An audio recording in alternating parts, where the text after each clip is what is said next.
எல்லாருமே எடுத்துக்கொள்வோம். எபேசிய நிருபம் 1ஆம் அதிகாரம் பக்கம் 264 புதிய ஏற்பாட்டில் 1ஆம் அதிகாரத்தில் 7வது வசனத்தை வாசிக்க கேட்போம்.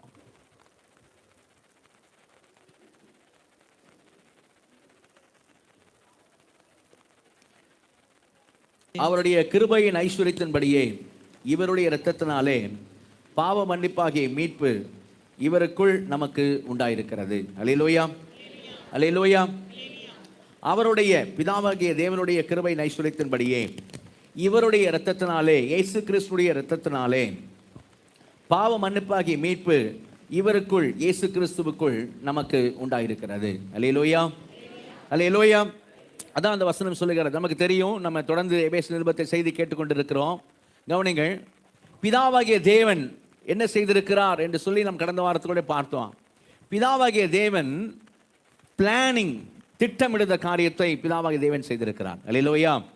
உலகம் தோன்றதுக்கு முன்னமே அவருடைய தயவுள்ள சித்தத்தின்படியாக, அவருடைய சித்தத்தின் ஆலோசனைக்கு தக்கதாக எல்லாவற்றையும் நடப்பிக்கிற அவருடைய தீர்மானத்தின்படியாக தேவன், பிதாவாகிய தேவன் திட்டமிட்டார். அல்லேலூயா.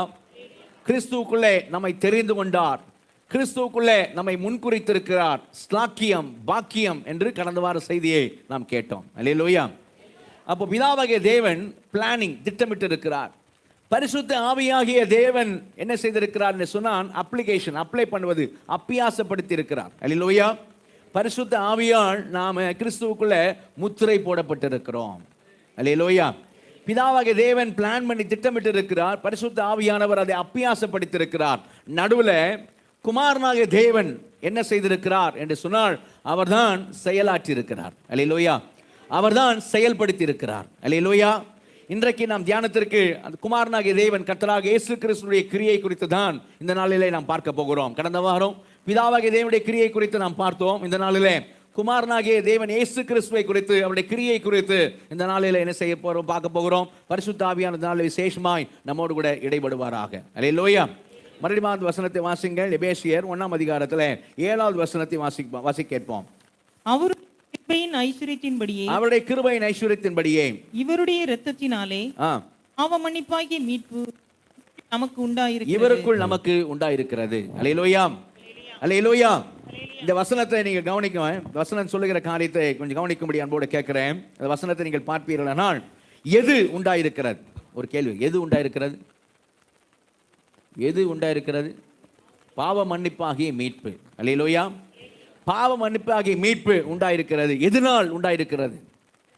இயேசு கிறிஸ்துவின் இரத்தத்தினால் உண்டாயிருக்கிறது. அல்லேலூயா, அல்லேலூயா. யாருக்குள் உண்டாயிருக்கிறது? இயேசு கிறிஸ்துவுக்குள் உண்டாயிருக்கிறது. அல்லேலூயா. எதன்படி உண்டாயிருக்கிறது? பிதாவாகிய தேவனுடைய கிருபையின் ஐஸ்வரியத்தின்படியே உண்டாயிருக்கிறது. அல்லேலூயா, அல்லேலூயா. யாருக்கு உண்டாயிருக்கிறது? நமக்கு உண்டாயிருக்கிறது. பாவ மன்னிப்பாகிய மீட்பு என்ன செய்யப்பட்டிருக்கிறது? நமக்கு உண்டாயிருக்கிறது. அல்லேலூயா. அதுதான் இந்த வசனம் சொல்ற காரியம். இந்த வசனம் என்ன சொல்லுது? பாவ மன்னிப்பாகிய மீட்பு, கவனி, பாவ மன்னிப்பாகிய மீட்பு இயேசு கிறிஸ்துவின் இரத்தத்தால், இயேசு கிறிஸ்துவுக்குள் பிதாவாகிய தேவனுடைய கிருபையின் ஐஸ்வரியத்தின்படியே நமக்கு உண்டாயிருக்கிறது. நல்ல கரங்க தெரியல சொல்லுவோமா? அல்லேலூயா. பாவ மன்னிப்பாகிய மீட்பு இயேசு கிறிஸ்துவின் இரத்தத்தினால், இயேசு கிறிஸ்துவுக்குள் பிதாவாகிய தேவனுடைய கிருபையின் ஐஸ்வரியத்தின்படியே நமக்கு உண்டாயிருக்கிறது. அல்லேலூயா. அதுதான் அந்த வசனம் சொல்லுகிற காரியம். ஏன் அந்த 7வது வசனத்தில் பவுல் அதை ஆவியால் ஏவப்பட்டு எழுதுகிறான்னு சொன்னா, இதுக்கு முன்னாடி பவுல் சொல்லுகிற காரியம், அப்போஸ்தலனாகிய பவுலை கொண்டு ஆவியானவர் சொல்லுகிற காரியம் என்ன? உலகம் தோன்றதுக்கு முன்னமே கிறிஸ்துவுக்குள்ளே நாம் தெரிந்து கொள்ளப்பட்டிருக்கிறோம். அல்லேலூயா. தமக்கு முன்பாக நாம் அன்பில் பரிசுத்தம் உள்ளவர்களும் குற்றமில்லாதா இருப்பதற்கு அவர் உலக தோற்றத்துக்கு முன்னே கிறிஸ்துவுக்குள் நம்மை தெரிந்து கொண்டபடியே பிரியமானவருக்கு தாம் நமக்கு தந்தலில் தம்முடைய கிருபையின் மகிமைக்கு புகழ்ச்சியாக தாம் தயவுள்ள சித்தத்தின்படி நம்மை இயேசு கிறிஸ்து மூலமாய் தமக்கு சுவீகார புத்திரர் ஆகும்படி முன்குறித்திருக்கிறார். அல்லேலூயா. அப்ப தெரிந்து கொண்டார் தேவன், முன்குறித்திருக்கிறார் என்று பார்க்கிறோம். ஸ்லாக்கியம், பாக்கியம் என்று பார்க்கிறோம். அவருக்கு சுவீகார புத்திரராகும்படி, அல்லேலூயா, அவருக்கு பிள்ளைகளாகும்படி, சன்ஸ் அண்ட் டாட்டர்ஸ், அவருக்கு மகன்களும் மகள்களும் ஆகும்படியாக, குமாரர்களும் குமாரத்திகளாகும்படியாக உலகம் தோன்றுவதற்கு முன்னமே தேவன் உங்களை என்னையும் கிறிஸ்துவுக்குள்ளே தெரிந்து கொண்டார், முன்குறித்திருக்கிறார். அல்லேலூயா.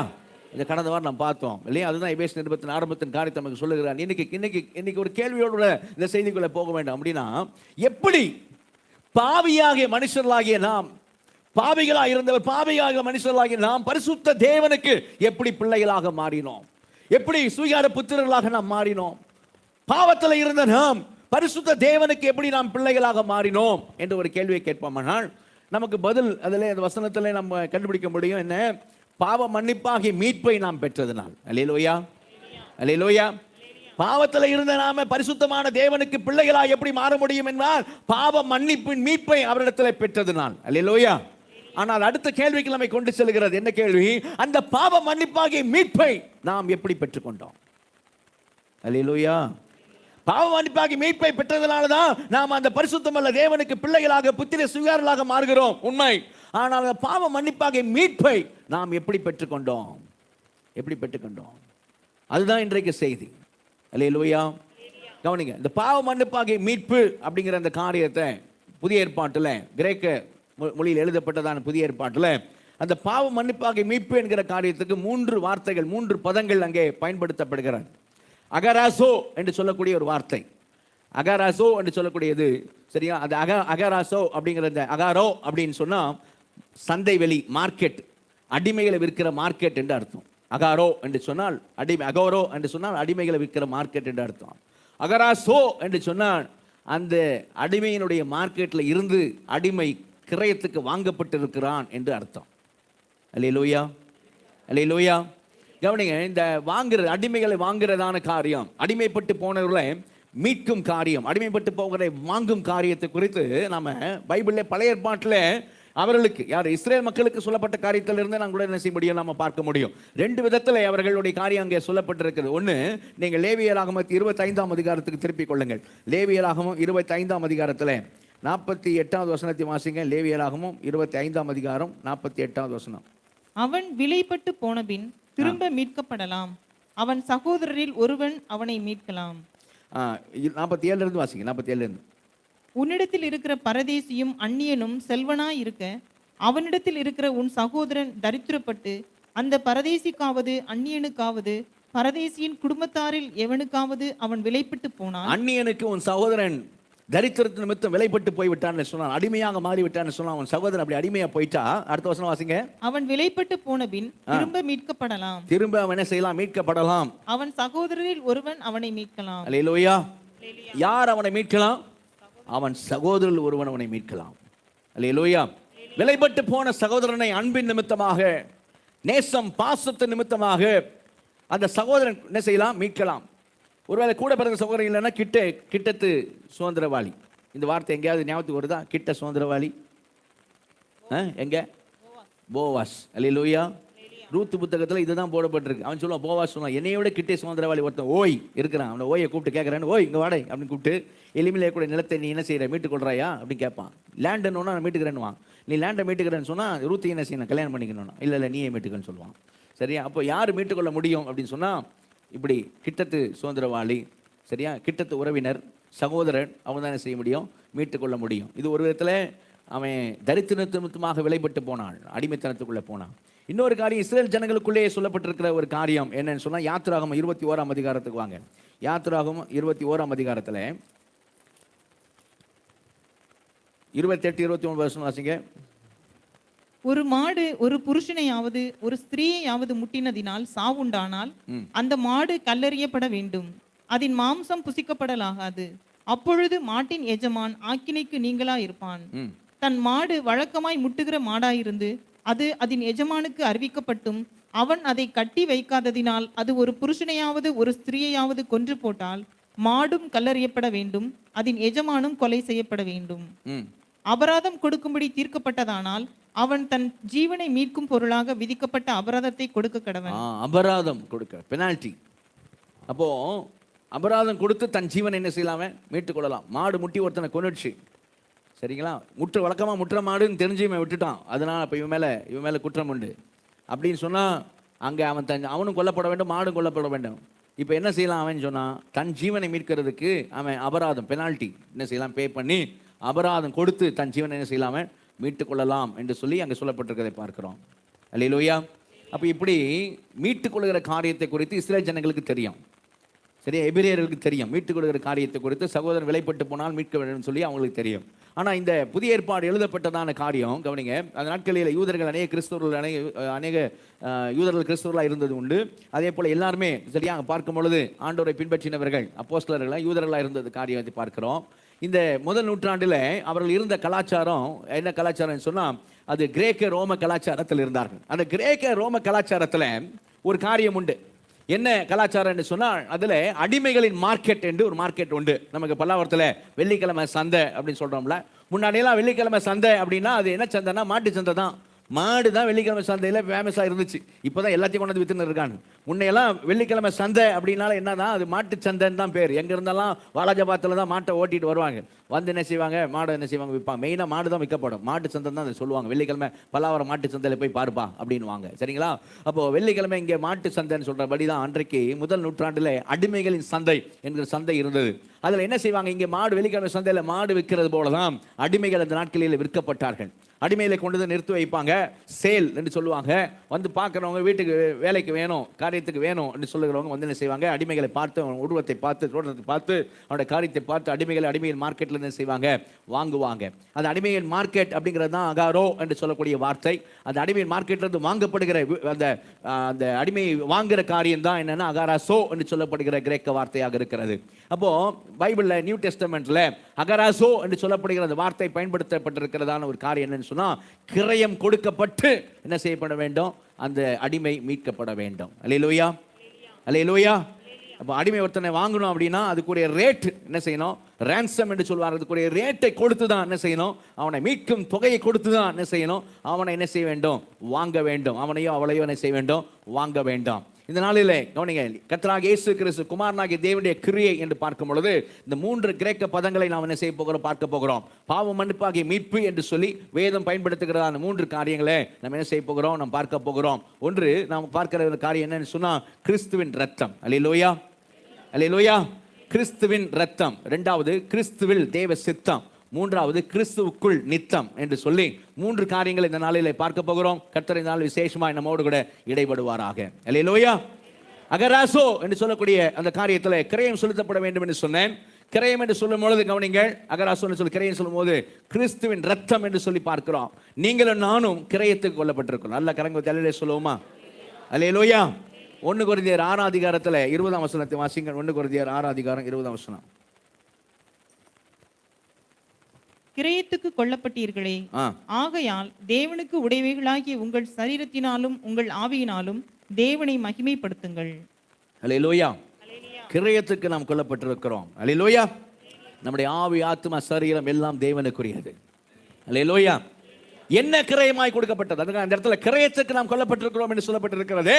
எது கிரயமாய் கொடுக்கப்பட்டு நாம வாங்கப்பட்டிருக்கிறோம்? பாவத்தின் அடிமையின், பாவ அடிமையின் மார்க்கெட்ல இருந்து, பாவ அடிமைகளின் சந்தையில் இருந்து, சந்தை வெளியில இருந்து, பாவ அடிமைகளில் விற்கக்கூடிய அந்த காரியத்தில் இருந்து நீங்களும் நானும் வாங்கப்பட்டிருக்கிறோம். கிரயத்திற்கு நாம் வாங்கப்பட்டிருக்கிறோம். நாம் தேவனுக்குரியவர்களாய் இருக்கிறோம். ஆனால் எது கிரயமாய் கொடுக்கப்பட்டது அப்படின்னு சொன்னா கவனிங்க, லேவியராகமம் 17ஆம் அதிகாரத்தில் 11ஆம் வசனத்தில் ஒரு காரியம் ஆண்டவர் சொல்றார். லேவியராகமம் 17ஆம் அதிகாரத்தில் 11ஆம் வசனத்தை வாசிங்க. லேவியராகமம் 17:11.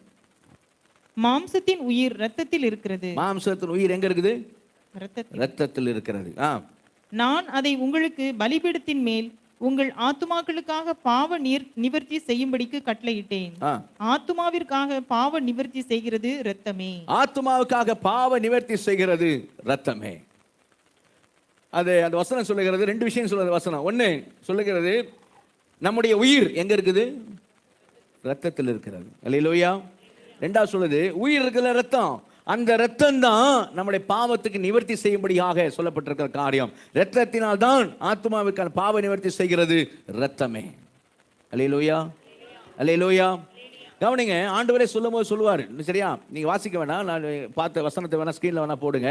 லூக்கா 11ஆம் அதிகாரத்தில் 49, 50 வசனங்களை பார்த்தீங்கன்னா அங்க ஆண்டவர் சொல்லுவாரு, சரியா, ஆபேல் முதல் சகரியா வரையிலும் அநேக தீர்க்கதரிசிகள் கொலை செய்யப்பட்டார்கள், ரத்தம் சிந்திருக்கிறார்கள்.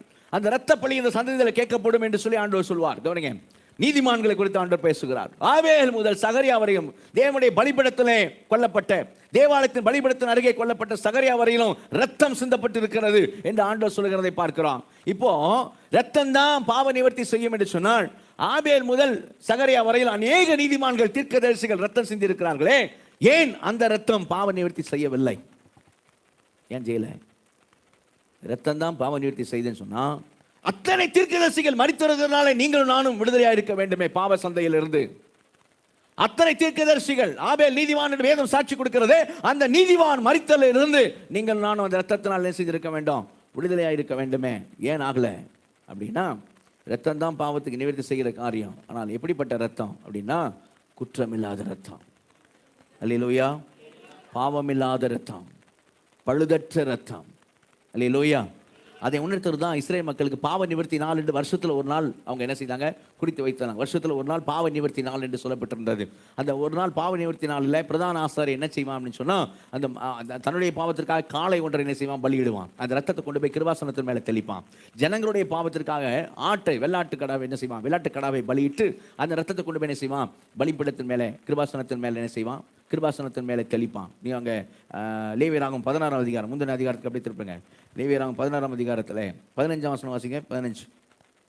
பின்பு ஜனத்தினுடைய பாவ நிவாரண பலியான வெள்ளாட்டு கடாவை அவன் கொன்று அதன் இரத்தத்தை திரைக்கு உட்புறமாக கொண்டு வந்து காளையின் இரத்தத்தை தெளித்தது போல அதன் இரத்தத்தையும் கிருபாசனத்தின் மேலும் அதற்கு முன்பாகவும் தெளித்து இஸ்ரவேல் புத்திரருடைய தீட்டுகளின் நிமித்தமும் அவர்களுடைய சகல பாவங்களினாலும் உண்டான அவர்களுடைய மீறுதல்களின் நிமித்தமும் பரிசுத்த ஸ்தலத்திற்காக பிராயச்சித்தம் செய்து அவர்களிடத்தில் அவருடைய தீட்டுகளுக்குள்ளே நிற்கிற ஆசாரிப்பு கூடாரத்திற்காகவும் அப்படி செய்ய கடவன். அப்படிதான் வருஷந்தோறும் செய்வான். அப்படி வருஷந்தோறும் அவன் அப்படி செய்யும் பொழுது என்ன நடக்கும் அப்படின்னா, அவங்க பாவத்தினுடைய காரியத்தை குறித்து சொல்லப்பட்டிருக்கிறது. 30ஆம் வசனம் வாசிங்க. 30ஆவது வசனம். கர்த்தருடைய சந்நிதியில் உங்கள் பாவமெல்லாம் நீங்கி சுத்திகரிக்கப்படும்படி அந்நாளில் உங்களை சுத்திகரிக்கும் பொருட்டு உங்களுக்காக பாவ நிவர்த்தி செய்யப்படும். அந்நாளில் பாவ நிவர்த்தி இரத்தத்தினால் செய்யப்படும். வருஷத்துக்கு ஒரு நாள் 7ஆம் மாதம் 10ஆம் தேதி, முந்தின வசனம் 29ஆம் வசனம் பார்த்தீங்கன்னா 7ஆம் மாதம் 10ஆம் தேதியில பாவ நிவர்த்தி நாள் என்று சொல்லப்பட்டு அந்த நாளிலே இந்த காரியம் செய்யப்படும். கவனிங்க. அப்போ அந்த ரத்தம் அங்கே கிருபாசனத்தின் மேல் தெளிக்கப்படும் என்று சொல்லப்பட்டிருக்கிறது. என்ன ரத்தம்? வெள்ளாட்டுக்கடாவினுடைய ரத்தம் என்று அங்கே சொல்லப்படுகிறது பார்க்கிறோம். ஏன் வெள்ளாட்டுக்கடா? ஏன் ஒரு ஆடு பலியாகிறது? குற்றமில்லாத ரத்தம் சிந்தப்பட வேண்டும். அல்லேலூயா. அல்லேலூயா. குற்றமில்லாத ரத்தம் செய்யப்பட வேண்டும், சிந்தப்பட வேண்டும். அல்லேலூயா. ஒன்று, ரத்தம் நம்முடைய பாவத்துக்கு நிவர்த்தி செய்கிறதுன்னு பார்க்குறோம். அது எப்படிப்பட்ட ரத்தம்? எப்படிப்பட்ட ரத்தம்? குற்றமில்லாத ரத்தம். கொஞ்சம் நீங்கள் பேசுனீங்கன்னா கொஞ்சம் என்ன செய்யாது, அப்படி 2வது வானம் 3வதுலாம் போகாதபடிக்கு இருக்கும். அல்லேலூயா. ஆமாம், சரியா? அப்போ குற்றமில்லாத ரத்தம். 2வது கவனிங்க, பாவம் வேலையால் தன் கூலிக்கு பாத்திரவானா இருக்கிறான். அல்லேலூயா. வேலை செஞ்ச எதுக்கு பாத்திரவன்? கூலிக்கு பாத்திரம். அது மாதிரி நாம் செஞ்ச பாவத்துக்கு நமக்கு சம்பளம் உண்டு. வேலையால் தன் கூலிக்கு பாத்திரவான் இருக்கிறான். அப்போது பாவத்தின் சம்பளம் என்ன? ஆமாம், ரோமர் 6:23 சொல்லுகிறது, பாவத்தின் சம்பளம் மரணம். அப்போது பாவ சந்தையிலிருந்து மீட்கப்பட வேண்டுமானால் கவனிங்க, குற்றமில்லாத ரத்தம் கிரயமாக கொடுக்கப்பட வேண்டும். பாவத்தின் சந்தையிலிருந்து நாம் மீட்கப்பட வேண்டுமானால் குற்றமில்லாத ரத்தம் கிரயமாய் கொடுக்கப்பட வேண்டும். குற்றமில்லாத ரத்தம் கிரயமாய் கொடுக்கப்படுவது மாத்திரமல்ல, பாவத்திலிருந்து பாவ சந்தையிலிருந்து மீட்கப்படுவதற்கு நாம் செய்த பாவத்துக்கு நமக்கு வர வேண்டிய அந்த மரணமும் மீட்கிறவர் மேலே போக வேண்டும். மீட்கிறவர் மேலே போக வேண்டும். சரியா? இன்னொரு காரியம் உண்டு. எது பாவம்? தேவ கட்டளைகளை மீறினது தான் பாவம், இல்லையா? நம்ம இஷ்டத்துக்கு செஞ்சது தான் பாவம். நம்ம விருப்பப்படி வாழ்ந்தது தான் பாவம். மனசு மாம்சம் விரும்பினைகள் செய்தது தான் பாவம். அப்படி செஞ்சா என்ன? உபாகமம் 28ஆம் அதிகாரத்தில் 15ஆம் வசனம் வாசிங்க. உபாகமம் 28ல் 15ஆவது வசனம்.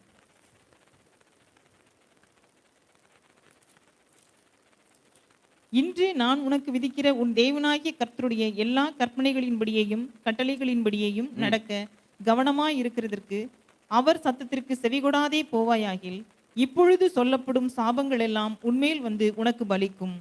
அப்போ உன்மேல் வந்து உனக்கு பலிக்கும். அப்போ பாவ சந்தையிலே நின்ற நாம் எதுக்கு உட்பட்டு இருக்கிறோம்? சாபத்துக்கு உட்பட்டு இருக்கிறோம். நாம் செஞ்ச பாவத்தினால் நமக்கு வர வேண்டியது என்ன? சாபம். அன்று சொன்னார், என் சொல்ல நீ கேளாது போனா இப்ப சொல்லப்படுகிற சாபங்கள் எல்லாம் வந்து உன்மேல் பலிக்கும். சாபத்துக்கு உட்பட்டவர்கள் தான் பாவ சந்தையிலே இருந்தார்கள். நம்மளதான் சொல்றேன், நம்மளதான். அப்படின்னா நாம மீட்கப்படுவதற்கு, பாவ சந்தையிலிருந்து நாம் மீட்கப்பட வேண்டுமானால் கிரயம் கொடுக்கப்பட வேண்டும். கிரயம் குற்றமில்லாத ரத்தம் கிரயமாய் கொடுக்கப்பட வேண்டும். அப்படி கிரயம் கொடுத்து வாங்குறவர் சம்பளத்தை, நம்மளுடைய பாவத்துக்கு நமக்கு வர வேண்டிய சம்பளமாகிய மரணத்தையும் அவர் வாங்கிக் கொள்ள வேண்டும். நம்ம மேல உள்ள சாபத்தையும் அவர் சுமந்து கொள்ள வேண்டும். அல்லேலூயா. அப்படினா மட்டுமே நீங்களும் நானும் பாவ சந்தையிலிருந்து மீட்கப்பட முடியும். ஆனா எந்த மனுஷன் அப்படி, யாராவது மனுஷன் அப்படி நம்மளை மீட்க முடியுமா? பைபிள் சொல்லுது ரோமர் 3:23 எல்லாரும் பாவம் செய்து தெய்வ மகிமையற்றவர்களாகி. அப்போ ஒரு மனுஷனும் என்ன செய்ய முடியாது, நம்மளே மீட்டுக்கொள்ள முடியாது. வேற எந்த மனுஷனும், அப்பாவோ அம்மாவோ கூட பிறந்த சகோதரனோ சகோதரியோ கணவனோ மனைவியோ பிள்ளையோ பெற்றோரோ யாரும் என்ன செய்ய முடியாது, மீட்க முடியாது. அதுதான் காரியம். அப்போ அந்த மாதிரி சூழ்நிலைகள் தான் சரியா, ஹோப்லெஸ் சிச்சுவேஷன், நம்பிக்கையற்ற ஒரு சூழ்நிலை, நம்பிக்கையற்ற சூழ்நிலை. பட் இப்போ நீங்கள் யாராவது யோசிக்கணும், வெயிட் பாஸ்டர், நம்பிக்கையற்ற சூழ்நிலை ஏன் சொல்கிறீங்க? அதான் அவங்களே பழைய ஏற்பாட்டில் என்ன பலியிட்டாங்க, பாவத்துக்கு பாவ நிவர்த்தினால என்ன பலியிட்டாங்க? வெள்ளாட்டுக்கடா. நம்மளும் அதே போல் ஒரு பிரதான ஆசாரியன் அப்பாயிண்ட் பண்ணி, பிரதான ஆசாரியன் தன்னுடைய பாவத்துக்காக அவன் என்ன பலியிட்டான்னு போட்டுருக்கு பாருங்க. உபாகமம் 16, லேவியராகமம் 16 பிரதான ஆசாரியன் என்ன பலியிட்டான்? 11ஆம் வசனம் வாசிங்க. லேவியராகமம் 16:11.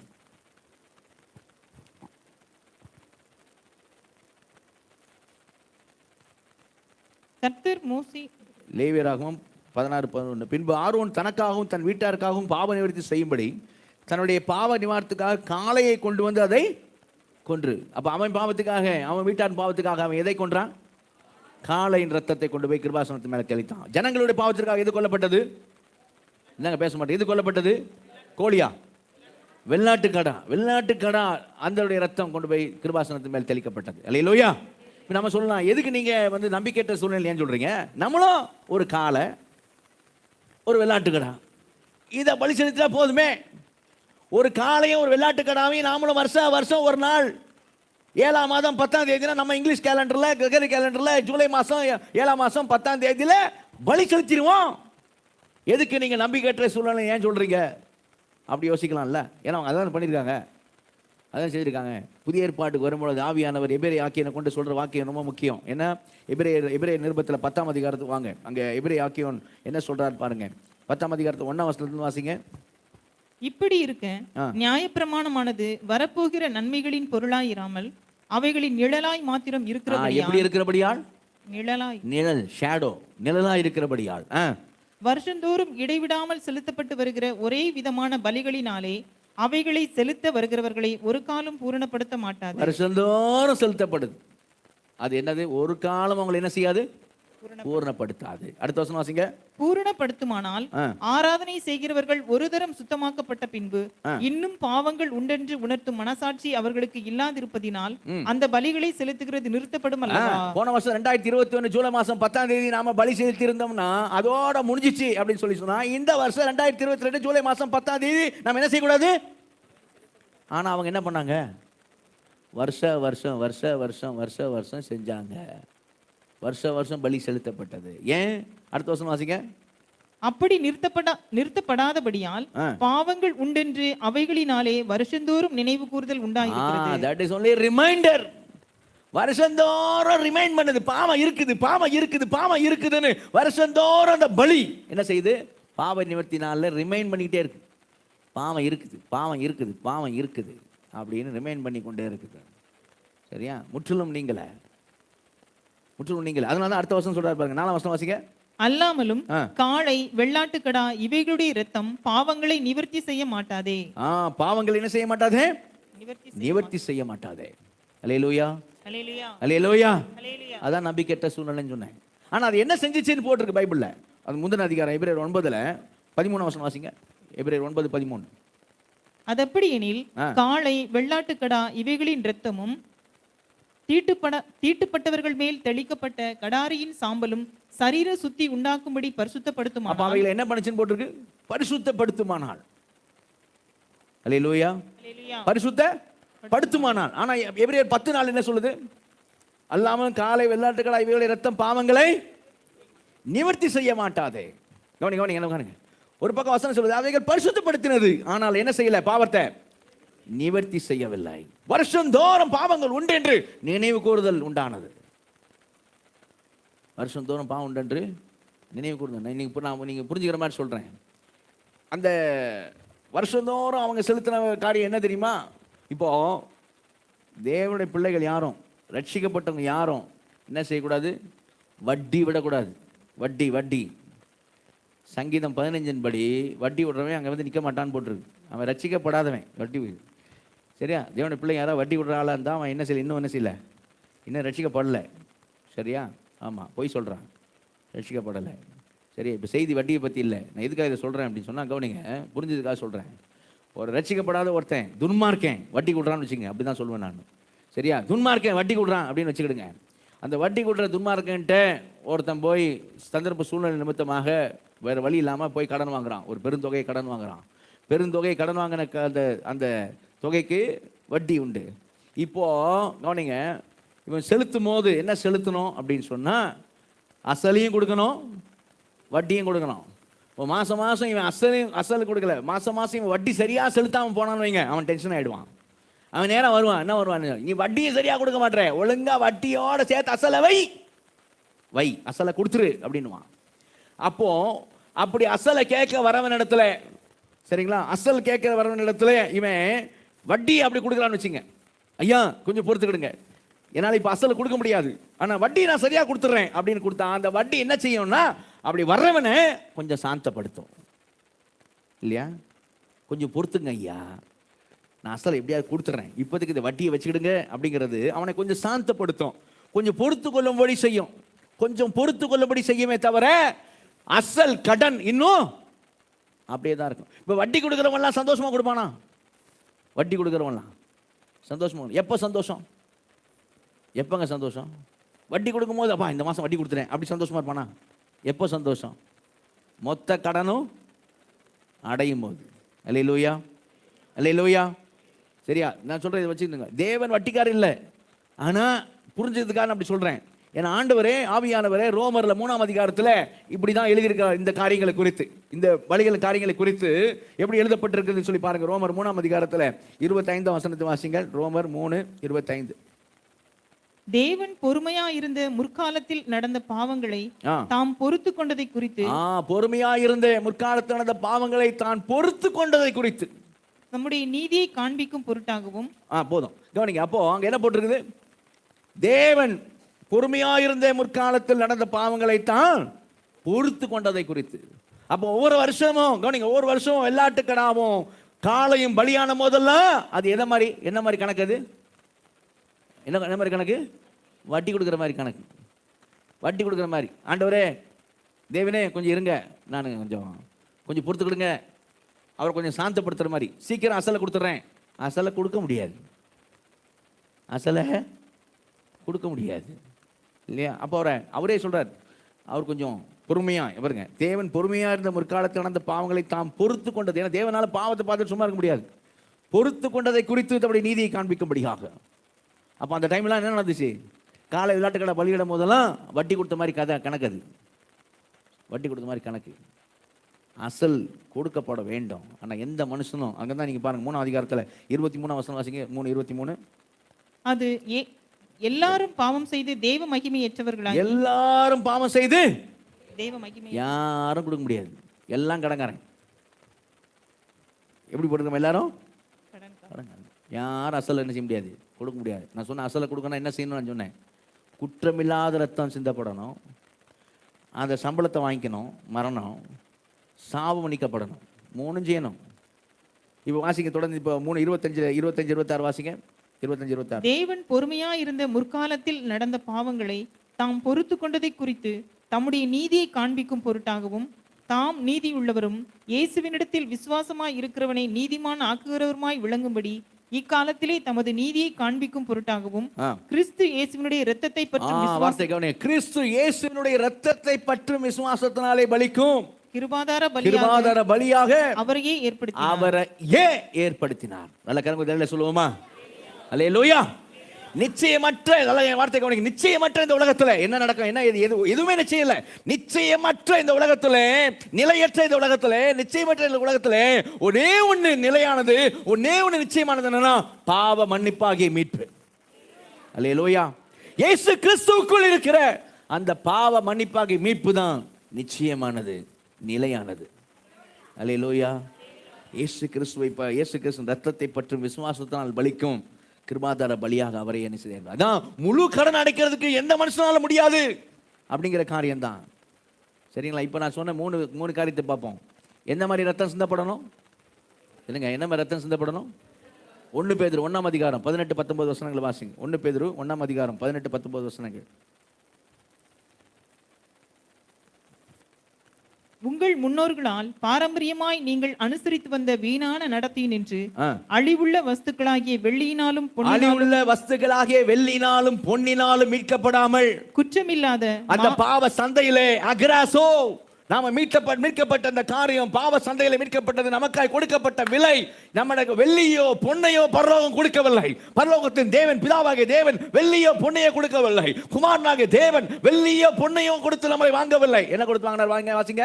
குற்றமில்லாத மாசற்ற ஆட்டுக்குட்டியாகிய கிறிஸ்துவின் விலையேறப்பெற்ற ரத்தத்தினால் மீட்கப்பட்டீர்கள் என்று அறிந்திருக்கிறீர்களே. இந்த அல்லேலியா சொன்னவங்களுக்கா சோத்திரம்.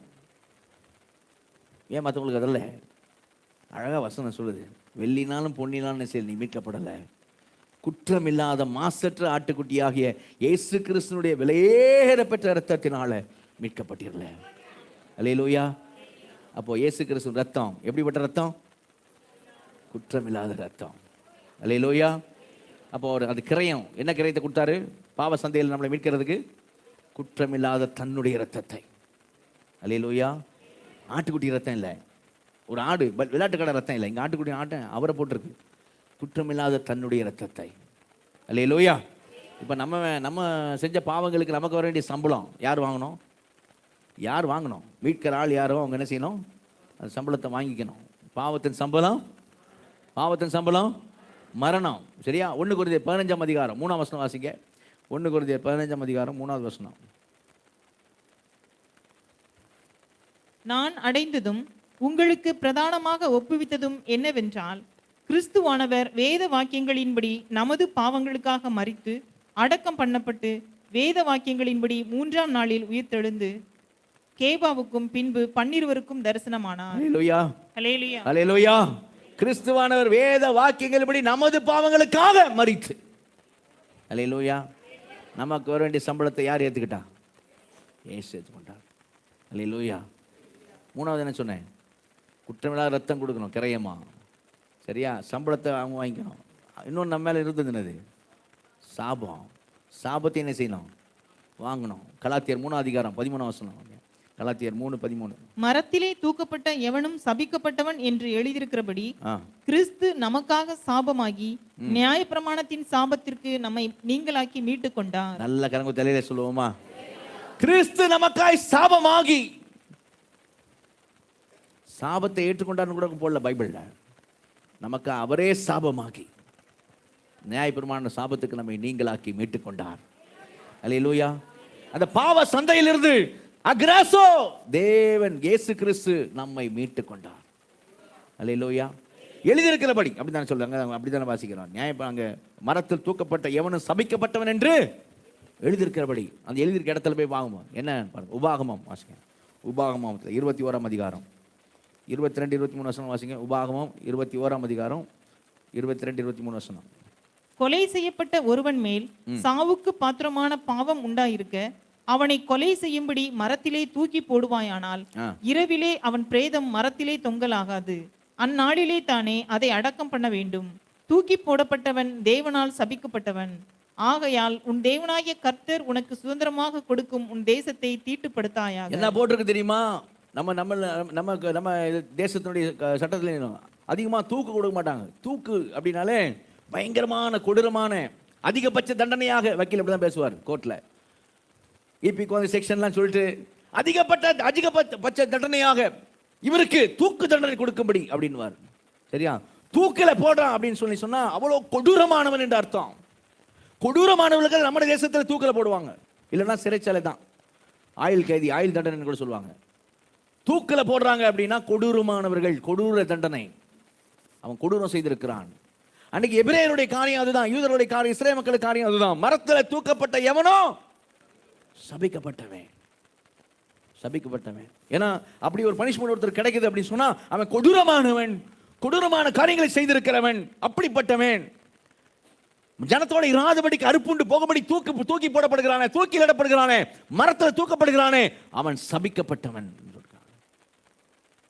பைபிளே சொல்லு தெரியுமா, எழுதியிருக்கிறபடி, வேதத்தில் சொல்லி இருக்கிறபடி, மரத்தில் தூக்கப்பட்ட எவனும் சபிக்கப்பட்டவன் என்று எழுதியிருக்கிறபடி கிறிஸ்து இயேசு நமக்காக சாபமாகி, அங்கே யாருக்கு, அந்த இஸ்ரேல் மக்களுக்கு இருந்த பாளையத்தில் இருந்தவங்க, அங்கே தேசத்தில் இருந்தவங்க சொல்லப்பட்ட வார்த்தை அது. அவன் எழுதியிருக்கிறபடி.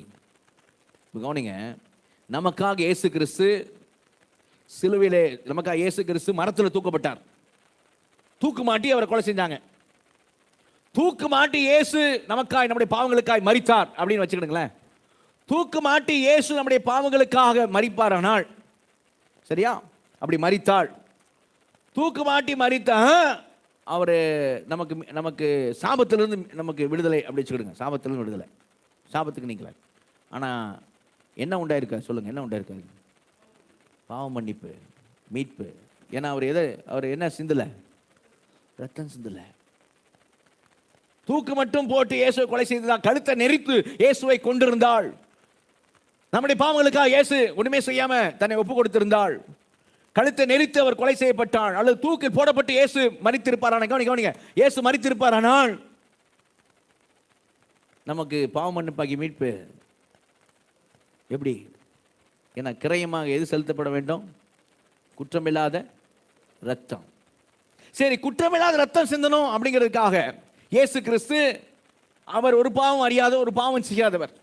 குற்றமில்லாத ரத்தம், அவர் ரத்தம் சிந்தப்படணும், அவ்வளவுதான், நம்முடைய பாவத்துக்காக.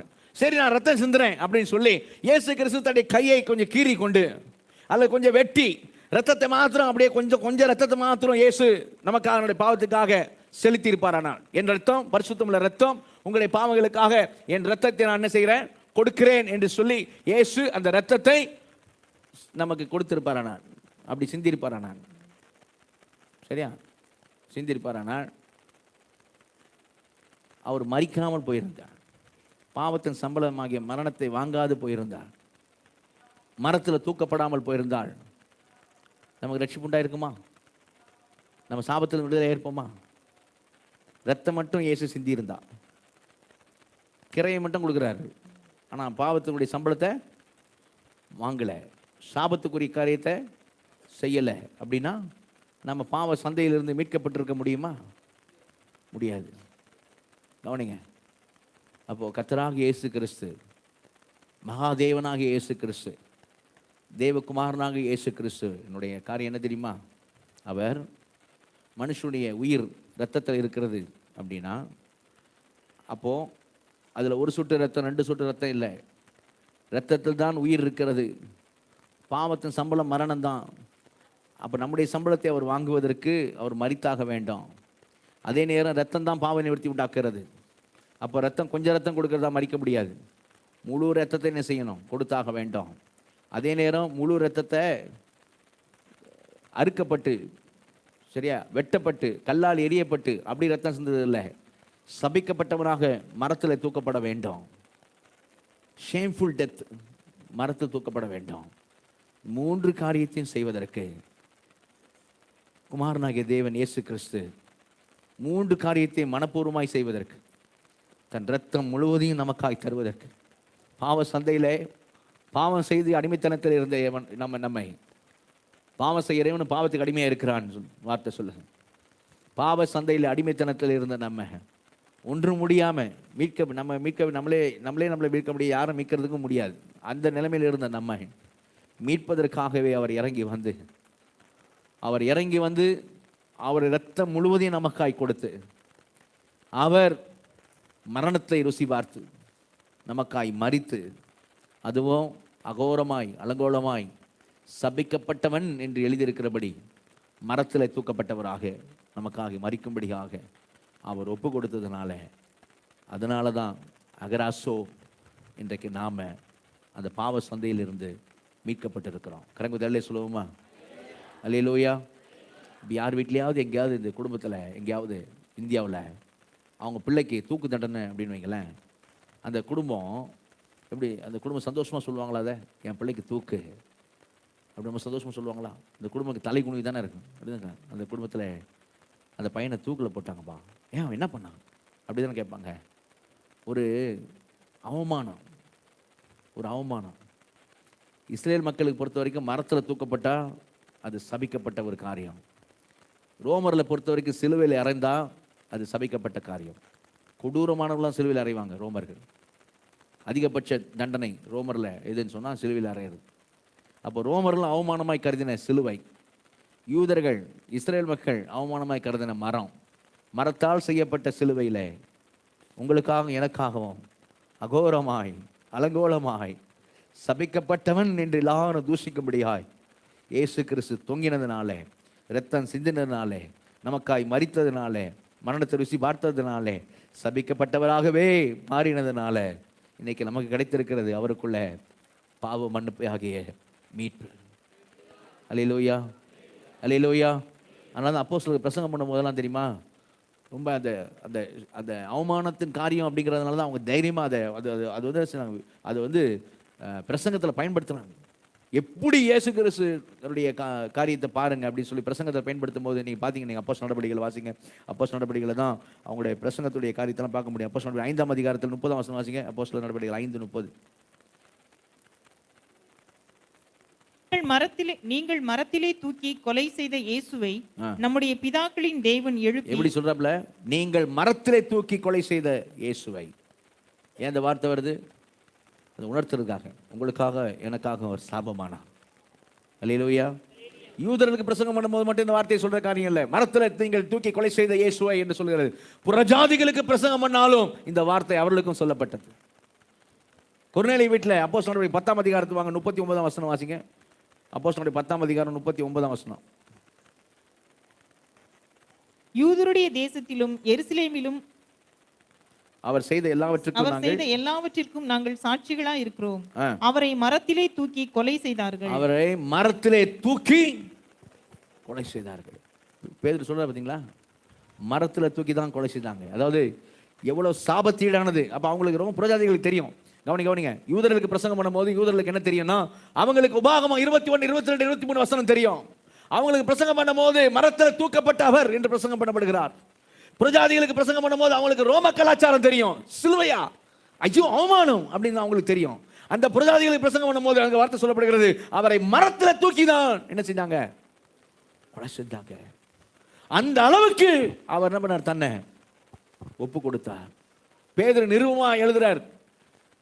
நிருபமா எழுதினாலும் சிதறி இருக்கிறதான பரதேசிகளுக்கு எழுதுகிறதாவது அப்படின்னு சொல்ல அந்த நிருபத்தில் கூட பேதுரு 1 பேதுரு 2:24 சொல்ற காரியம் இல்லை. 1 பேதுரு 2ஆம் அதிகாரம் 24 சொல்ல, நாம் பாவத்துக்கு செத்து நீதிக்கு பிழைக்கும்படிக்கு அவர் தாமே தம்முடைய சரீரத்தில் நம்முடைய பாவங்களை சிலுவையின் மேல் சுமந்தார். அல்லேலூயா. எதுல சுமந்தார்? சிலுவையின் மேல் சுமந்தார். நிருபத்திலே தான் எழுதுறார். ரட்சிக்கப்பட்டவங்களுக்கு என்னதான் சொல்லப்படுது? அவர் ஏல சுமந்தாரு, தன் சரீரத்தில் சுமந்தார் சொன்னால் தப்பு இல்லை, சத்தியம்தான். சிலுவையின் மேல் சுமந்தார். அல்லேலூயா. சிலுவைன்னு இன்னைக்கு நமக்கு வந்து அது வந்து ஒரு அச்சிஸ்ட அடையாளமா பார்க்குறோம். இந்த நிருபம், பேதுரு நிருபம் எழுதப்பட்ட நாட்களில் அது அச்சிஸ்ட அடையாளம் கிடையாதுங்க. நிருபம் எழுதப்பட்ட காலத்திலே அநேகர் சிலுவையில் அரைஞ்சாங்க. யார் அரைஞ்சாங்க? கொள்ளைக்காரர்கள் அரைஞ்சாங்க, கொலைக்காரர்கள் அரைஞ்சாங்க, கற்பழிக்கிறவன் அரைஞ்சாங்க, விபச்சாரக்காரன் அரைஞ்சாங்க. சரியா? இப்படிப்பட்டவங்களை தான் அரைஞ்சாங்க சிலுவையில்.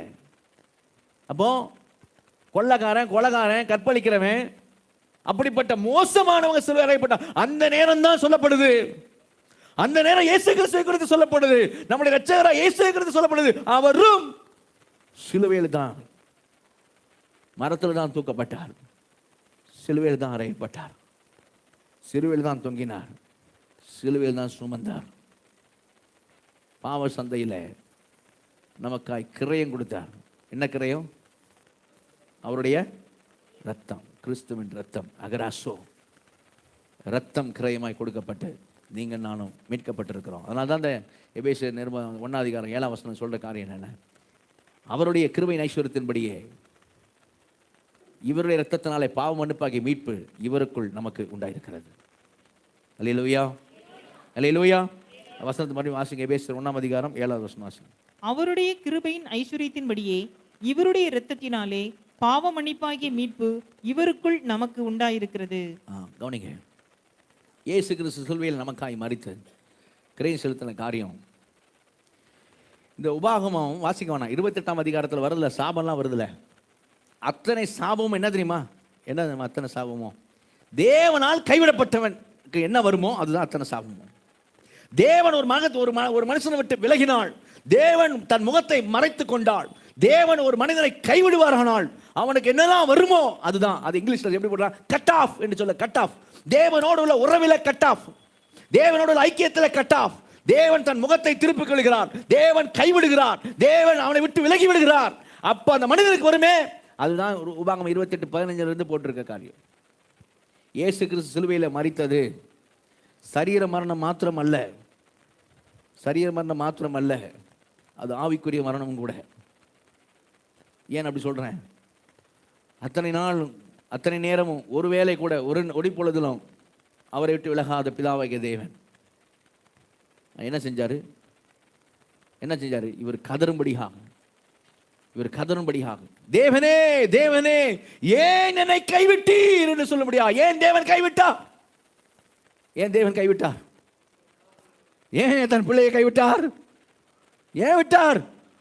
நம்முடைய சாபங்கள், நம்முடைய பாவங்கள் எல்லாம் அவர் மேல் இருந்ததுனால. நீங்க அநேக மனுஷன் சுவிசேஷம் சொல்லும் போது கேட்கிறான், நான் கூசாம கேட்கிறான், அவரே தேவனே தேவனே என்ன, அவரே கடவுளை பார்த்து கூப்பிட்டாரா? அவரா கடவுள் அப்படி கேட்கிறான். அவரே தன்னை காப்பாத்திக்க முடியலையே, அவரா கடவுள் அப்படி நான் கூசாம கேட்கிறான். அவனுக்கு தெரியல, கேட்கிறவனுக்கு அவனுக்காகத்தானே அவர் அங்கே தூங்கினாருன்னு தெரியல. அப்படி இன்னைக்கு மனுஷன் கேட்கிற அளவுக்கு இயேசு கைவிடப்பட்டார். சரீர மரணம் மாத்திரமல்ல, பிதா தன் முகத்தை மறைத்து கொண்டார். பிதா இயேசுவை விட்டு விலகினார். பிதா இயேசுவை கைவிட்டார். பிதா இயேசுவை கைவிட்டார். எதனாக? தன்னுடைய ஒரே பேரான குமாரனையே பிதா கைவிட்டார். எதுக்காக? அவர்கள் அந்த கிரயத்தை நமக்காக செலுத்தி நம்மை மீட்பதற்காக. அல்லேலூயா, அல்லேலூயா. மீட்கப்பட்ட நாம சபையில் வந்து தூங்குவதற்காக இல்லை. மீட்கப்பட்ட நாம சபையில் வந்து தூங்குறதுக்காக மீட்டார். நம்மள சபையில் வந்து சன்னிதானத்தில் வந்து தூங்குறதுக்காக மீட்டார் இல்லை. அவருடைய அன்பை நம்ம உணரணுங்க. யாராவது நம்ம பிள்ளையை அப்படி நம்ம கைவிடுவோமா? கடந்த வாரம் பார்த்தோம். இதான் தேவனுடைய அன்பு. இயேசு கிறிஸ்துவை பாருங்க. குற்றமில்லாத ரத்தம் சிந்தப்படணும், பாவத்தின் சம்பளத்தை வாங்கணும், சாபத்துக்கு உட்படணும். மூணையும் செஞ்சார். மூணையும் செஞ்சு கிரயம் செலுத்தி, அகராசோ கிரயம் செலுத்தி உங்களையும் என்னையும் இயேசு மீட்டுக்கொண்டார். அல்லேலூயா, அல்லேலூயா. ரெண்டாவது, முதல்ல கிறிஸ்துவின் ரத்தம், ரெண்டாவது கிறிஸ்துவில் தேவ சித்தம். அல்லேலூயா. கிறிஸ்துவ தேவ சித்தம் என்ன? அந்த எபேசியர் 1:7 சொல்ற காரியம். அவருடைய கிருபையின் ஐஸ்வரியத்தின்படியே இவருடைய இரத்தத்தினாலே பாவ மன்னிப்பாகிய மீட்பு இவருக்குள் நமக்கு உண்டாயிருக்கிறது. அல்லேலூயா. இயேசு கிறிஸ்துவுக்குள் நமக்கு மீட்பு உண்டாயிருக்கிறது. அல்லேலூயா. நான் சொன்னேன், மீட்கிறதுன்னு சொன்னா கிரயம் செலுத்தி மீட்க வேண்டும், அகராசோ என்று சொன்னேன். ரெண்டாவது கிரேக்க பதம் என்ன தெரியுமா? எக்ஸ் எக்ஸ் இஎக்ஸ் எக்ஸ் அகராசோ. எக்ஸ் அகராசோ, அகராசோ AGORAZO. எக்ஸ் அகராசோ, அகராசோ எக்ஸ் அகராசோ அப்படின்னா என்னன்னா, கவனிங்க, முதல் காரியம் கிரயம் செலுத்தி அடிமையை அந்த அடிமை சந்தையிலிருந்து வாங்குவது. எக்ஸ் அப்படின்னா வெளியேன்னு அர்த்தம். எக்ஸ் ரெண்டாவது காரியம் என்னன்னா, அடிமையை வாங்கி அவனை அந்த அந்த சந்தையிலிருந்தே வெளியே கொண்டு போவது. அந்த பாவ சந்தையிலிருந்தே, அந்த அடிமைகளின் சந்தையிலிருந்தே அவனை வெளியே கொண்டு போவது. வெளியே, out of market, out of buying அப்படின்னு சொல்லுவாங்க. Buying out of market. அவனை விலை கொடுத்து வாங்கி இனி அவனுக்கும் அந்த சந்தைக்கும் இனி சம்பந்தம் இல்லை என்று சொல்லி அவனை சந்தையிலிருந்து வெளியே கொண்டு, அந்த அடிமையை வெளியே கொண்டு போவது, அவனை விடுதலையாக்கும்படி வெளியே கொண்டு போவது, முற்றிலுமாய் அவனை விடுதலையாக்கும்படி வெளியே கொண்டு போகிற ஒரு காரியம். அவுட் ஆஃப் மார்க்கெட் வெளியே கொண்டு போகிற காரியம் எப்படி தெரியுமாங்க? அந்த நாட்கள் என்ன செஞ்சாங்க தெரியுமா? இது மாதிரி அடிமை வாங்குவாங்க. அடிமை வாங்கிட்டு என்ன செய்வாங்க? எதுக்கு வாங்குற அடிமையை?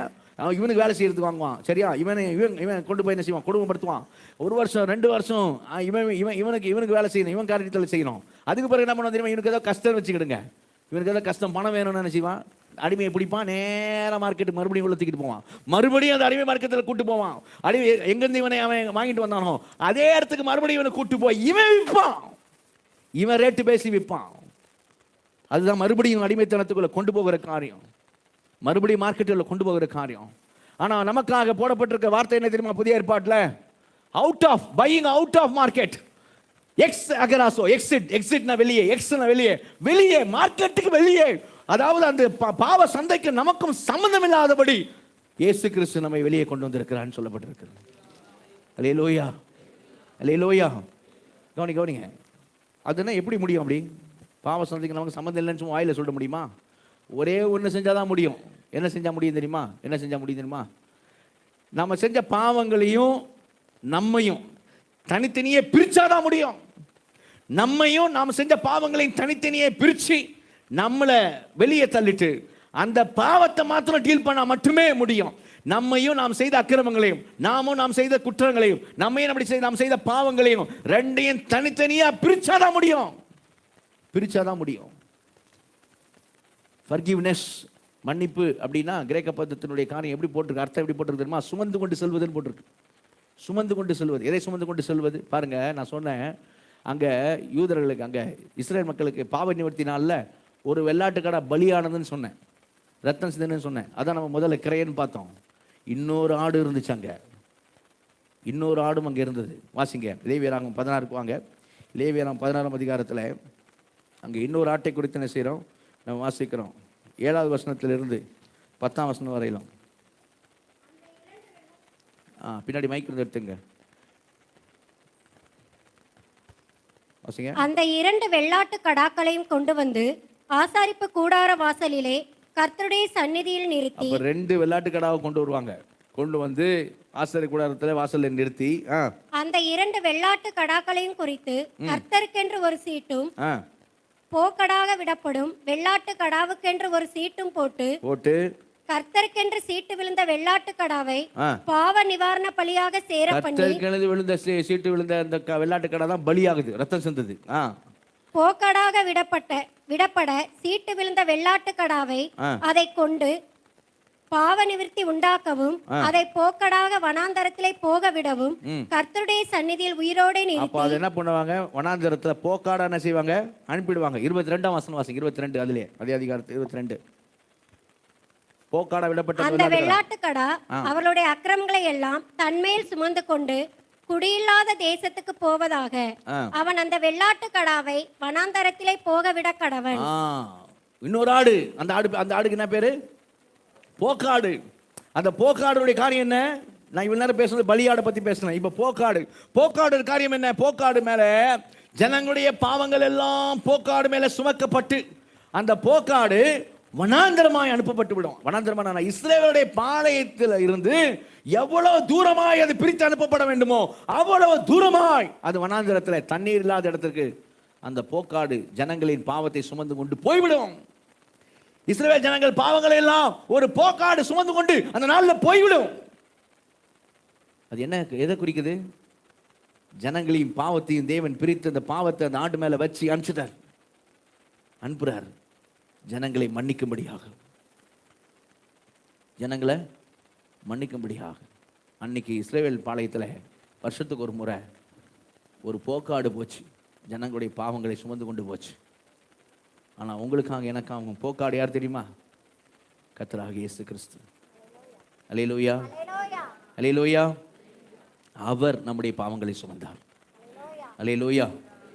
வசனம் நீங்க பாருங்க, ஏசாயா 53ஆம் அதிகாரத்தில் எப்படி போட்டிருக்கு? ஏசாயா 53ஆம் அதிகாரத்தில் இயேசு கிறிஸ்துவின் பாடுகளை குறித்து பழைய ஏற்பாட்டில் தத்ரூபமாய் சொல்லப்பட்டிருக்கிற ஒரு அதிகாரத்தில் நான் பார்க்கிறோம். ஏசாயா 53ஆம் அதிகாரம். பிதாவாகிய தேவன் என்ன செய்தான்னு போட்டிருக்கு பாருங்க. 6ஆம் வசனம் வாசிங்க. 6வது வசனம். நாம் எல்லாரும் ஆடுகளைப் போல வழி தப்பி திரிந்து அவன் தன் வழியிலே போனோம். கர்த்தரோ நம் எல்லோருடைய அக்கிரமத்தையும் அவர் மேல் விழப்பண்ணினார். கர்த்தரோ நீங்க யாரை போட்டிருக்கு? பிதாவாகிய தேவனோ நம்ம எல்லாருடைய அக்கிரமத்தையும் அவர் மேல், இயேசு கிறிஸ்துவின் மேல் விழப்பண்ணினார். அல்லேலூயா. போக்காடா யாரை விட்டார் தேவன்? இயேசுவை. இப்போ கேள்வி என்னன்னா, கவனி, பிதாவாகிய தேவன் ஏன் தன்னுடைய குமாரனையே போக்காடாக, நம்முடைய பாவங்களை எல்லாம் சுமந்து கொண்டு போகிற ஆடாக, போக்காடாக ஏன் மாற்றினார்? இப்போ அது எபேசியர்ல 1:7 சொல்லுது. வாசிங்க, எபேசியர் 1:7. எபேசியர் 1:7. அவருடைய கிருபையின் ஐஸ்வரியத்தின்படியே. போதும், அவருடைய கிருபையின் ஐஸ்வரியத்தின்படி. அதனால தான். அல்லேலூயா. எதனாலங்க? எதனால தன்னுடைய சொந்த குமாரனை, தன் மடியில் இருந்த செல்ல குமாரனை, பாவமே அறியாத குமாரன் மேல இந்த உலகத்தின் பாவங்களை எல்லாம் எடுத்து தேவன் பாவமே அறியாத அந்த குமாரன் மேல வைத்து போக்காடாக அனுப்புவதற்கான ஒரே காரணம் அவருடைய கிருபையின் ஐஸ்வரியத்தின் படியே.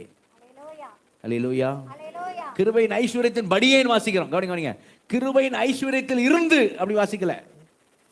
கிருபையின் ஐஸ்வரியத்தில் இருந்து இல்ல, கிருபையின் ஐஸ்வரியத்தின் படியே. ரெண்டுக்கு வித்தியாசம் உண்டு. கவனிங்க, ரெண்டுக்கு வித்தியாசம் உண்டு. இப்போ ஒரு காரியம் சொல்றேன். இப்போ நான் சொன்னேன் 1ஆம் தேதி ஜனவரி 1 சொன்னேன், ஆண்டு வாக்குப்படுகிறார், நீங்கள் வலதுபுறம் இடம் கொண்டு பெருகுவாய். நீ வலதுபுறத்தில் இடம் கொண்டு பெருகுவாய். அல்லேலூயா. ஆமா, அப்போ அது வாக்குத்தத்தம் படி சொன்னபடி பக்கத்தில் கம்பெனி என்ன செய்றாங்க, சர்ச்சு நீங்கள் வாங்கிக்கங்க அப்படின்னு சொல்கிறாங்க. சரியா? அப்போ அதை நம்ம ஆண்டு சித்தமான அது வாங்கணும்னு சொன்னால், ஆண்டு ஏற்கனவே வார்த்தை கொடுத்துட்டாரு, நீ வலதுபுறம் இடம் கொண்டு பெருகுவாய். இப்போ வாங்கினா சும்மா வாங்க முடியாது, பணம் கொடுத்து வாங்கணும். ஒரு சிலர் இப்போமே கர்த்தருக்கு மகிமை உண்டாகட்டும் அதுக்கென்று காணிக்கை கொடுக்குறது. சரியா? இப்போமே நீங்கள் என்ன செய்றீங்க, கொடுக்குறீங்க. கர்த்தர் உங்களை ஆஸ்வதிப்பார். சரியா? நிறைய பேர் நம்ம மறந்துட்டோம், நிறைய பேர் அது காரியத்தை நம்ம மறந்துட்டோம். சிலர் அதை ஞாபகம் வைத்து காணிக்கை கொடுக்குறீங்க. சரி, நான் இதுக்கு சொல்கிறேன்னு சொன்னால் காணிக்கை இல்லை. கவனிங்க, நம்ம சர்ச்சில் ஒரு பெரிய கோடீஸ்வரர் இருக்காருன்னு வச்சுக்கிடுவோம். பெரிய கோடீஸ்வரர் ஒருத்தர் நம்ம சர்ச்சில் இருக்கிறார் அப்படின்னு வச்சுக்கிடுவோம். சரி, ஒரு பேர் ஒன்று வச்சுக்கிடுவோம், பேட்ரிக் அப்படின்னு வச்சுக்கிடுவோம். பேட்ரிக்கு பெரிய கோடீஸ்வரம் சர்ச்சில் இருக்கிறார். இப்போ பக்கத்து லேண்டு வாங்கணும் அப்படின்னு சொன்னால், நான் சொல்கிறேன், இப்படி பக்கத்து லேண்ட் சேல் வருது, ஆண்டவர் வாக்கு பண்ணியிருக்கிறார், நம்ம என்ன செய்யணும், சபை அகலமாக்கும்படி என்ன செய்யணும், வாங்கணும் அப்படின்னு சொன்னோன்னே, அந்த கோடீஸ்வரர் பேட்ரிக் பிரதரு சர்வீஸ் முடிஞ்சு என்னை பார்த்து சொல்லிட்டு போகிறார், பாஸ்டர் நீங்கள் சொன்னீங்களே பக்கத்து லேண்டு வாங்கணும்னு, நான் சாயந்தரம் ஈவினிங் நான் வந்து உங்களை பார்க்குறேன், ஒரு காணிக்கை தரணும் அதுக்காக அப்படின்ட்டு போகிறார். சரியா? கோடீஸ்வரர் காணிக்கை தரணும்னு போகிறார். சாயந்தரம் வரார், வந்து பாஸ்டர் காணிக்கை இருந்தாங்க அப்படின்னு ஒரு 20,000 கொடுத்து ஜெபம் பண்ண சொல்கிறார். 20,000 இருக்குது, ப்ரேயர் பண்ணுங்க அப்படிங்கிறார். இப்போ அவர் கொடுத்தது காணிக்கை தான். இப்போ அவர் காணிக்கை எதுலேருந்து கொடுத்தாரு? அவருடைய பரிபூரத்திலிருந்து. அன்றைக்கி அங்கே தேவாலயத்தில் காணிக்கை போட்டாங்கல்ல, ரெண்டு காசு போட்டால் ஏழை விதவை தனக்குண்டாலாம் போட்டா, மற்றவங்க போட்டப்போ ஏசுனா சொன்னார், அவங்களாம் தங்க பரிபூர்ணத்திலிருந்து போட்டாங்க. இவர் என்ன பண்ணுறார், பேட்ரிக் சகோதரன் அவருடைய பரிபூர்ணத்திலிருந்து கோடீஸ்வரர் அவர் 20,000 ரூபா ஆண்டவருக்கு லேண்டு வாங்கணும் காணிக்கை கொடுக்குறார். அது வந்து அவர் ஐஸ்வர்யத்தில் இருந்து தர்றது. இப்போ ஐஸ்வர்யத்தின் படியே கொடுக்கறது அப்படின்னா என்ன தெரியுமா? ஐஸ்வர்யத்தின் படியே கொடுக்கறது அப்படின்னா, அவர் எவ்வளோ பாஸ்டர் அந்த லேண்டு, பக்கத்து லேண்டு 15 லட்சமா? ஓகே, 15 லட்சத்தையும் நான் தரேன், ஆண்டவருக்கு லேண்டு வாங்குறது 15. மற்றவங்க கொடுக்குற காணிக்கை ரெஜிஸ்ட்ரேஷனுக்காக வச்சுடுங்க, நான் 15 லட்சத்தையும் நான் செய்கிறேன், நான் கொடுக்குறேன். இப்போ அவர் கொடுக்குறாரு. இப்போ நம்ம கேள்விப்படுறோம், சபையில் எல்லாம் கேள்விப்பட்டாரு, பேட்ரிக் பிரதர் அவர் தான் 15 லட்சம் என்ன செஞ்சிருக்காரு, முழு லேண்டுக்குரிய முழுசையும் அவரே கொடுத்துருக்கிறார் அப்படின்னு நம்மளுக்குள்ள எப்படி பேசுவோம்? அவர் கொடுப்பார்ப்பா, அவரால் கொடுக்க முடியும்பா. அவர் யார்? அவர் தான் கோடீஸ்வரர் ஆகிட்டே இல்லையா? அவர் எப்படி கொடுத்துருக்காரு? இப்போ தன்னுடைய ஐஸ்வர்யத்திலிருந்து கொடுக்கல, ஐஸ்வர்யத்தின் படியே கொடுத்துருக்கிறார். அவர் கோடீஸ்வரராக இருக்கிறபடியால் கொடுத்துருக்கிறார். ரெண்டுக்கு வித்தியாசம் இருக்கு. அல்லேலூயா, அல்லேலூயா. அப்படி தான் இங்கே பைபிளில் போட்டிருக்கு. அவர் கிருபையின் ஐஸ்வர்யத்தில் இருந்து இல்லை, அவர் கிருபையின் ஐஸ்வர்யத்தின் படியே. அல்லேலூயா. அவர் கிருபையின் ஐஸ்வர்ய சம்மனராக இருக்கிறபடியே, அவர் அப்படி இருக்கிறபடியால் தன்னுடைய குமாரனையே போக்காடா என்ன செய்தார், கொடுத்தார். அல்லேலூயா. நம்மையும் நம்முடைய பாவத்தையும் பிரிக்கும்படி தேவனே இது செய்தார். ரோமர் 8:4 வாசிங்க. ரோமர் 8:4. மாம்சத்தின்படி நடவாமல் 8:4 3 வாசிங்க. 3 அது எப்படி எனில் வாசிங்க. அது எப்படி எனில் மாம்சத்தினாலே பலவீனமாயிருந்த நியாயப்பிரமாணம் செய்யக்கூடாததை தேவனே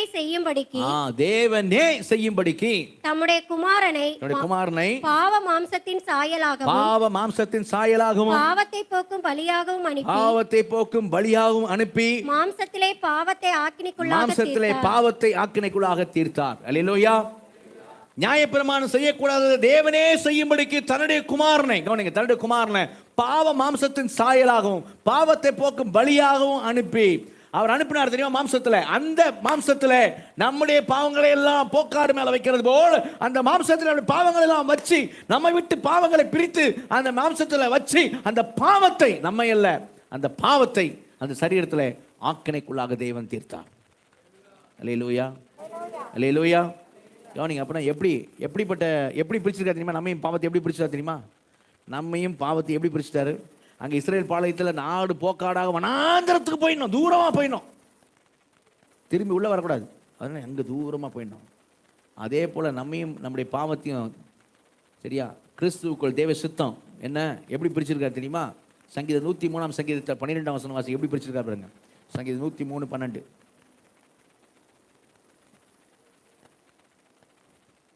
மேற்குக்கும் கிழக்குக்கும் எவ்வளவு தூரமோ அவ்வளவு தூரமாய் அவர் நம்முடைய பாவங்களை நம்மை விட்டு விலக்கினார். அல்லேலூயா. எப்படி போட்டிருக்கு இங்க பாருங்க. மேற்குக்கும், எனக்கு எந்த திசை மேற்கு தெற்குலாம் எனக்கு தெரியாது, சரியா? நான் அப்படி காமிக்கிறேன். மேற்குக்கும் கிழக்குக்கும் எவ்வளவு தூரமோ, அல்லேலூயா, அவ்வளவு தூரமாய். அப்படின்னா அது இஸ்ரேல் மக்களை பொறுத்த வரைக்கும், யூதர்களை பொறுத்த வரைக்கும் என்ன தெரியுமா அது அப்படின்னா, அது வந்து எல்லையற்ற அப்படின்னு அர்த்தம். அல்லேலூயா. எப்படி பிரிச்சிருக்காரு? நீ எல்லையே சொல்ல முடியாத அளவுக்கு பிரிச்சுட்டார். உன்னையும் பாவத்தையும், நம்முடைய பாவங்களையும் தான் தேவன் குமாரன் மேல வச்சு ஆக்கினைக்குள்ளாக தீர்த்து எப்படி பிரிச்சிருக்காரு? அவர் கிருபை நைஸ்வரியத்தின்படியே எப்படி பிரிச்சிருக்காருன்னா, நாம மேற்குல இருக்கணும்னா நம்முடைய பாவங்கள் எல்லாம் கிழக்குல, நாம கிழக்குல இருக்கணும், நம்முடைய பாவங்கள் எல்லாம் மேற்குல இருக்கு. ரெண்டுக்கும் எவ்வளவு தூரமோ அவ்வளவு தூரமாய் நம்முடைய பாவங்களை நம்ம விட்டு அகற்றி இருக்கிறார். அல்லேலூயா, அல்லேலூயா. இன்னொரு வசனம் சொல்லுது, மீகா 7ஆம் அதிகாரத்தில் பாருங்க, எப்படி பாருங்க. மீகா 7ஆம் அதிகாரத்தில் 18-19 வசனங்கள் வாசிங்க. மீகா 7ஆம் அதிகாரம் 18-19 வசனங்கள்.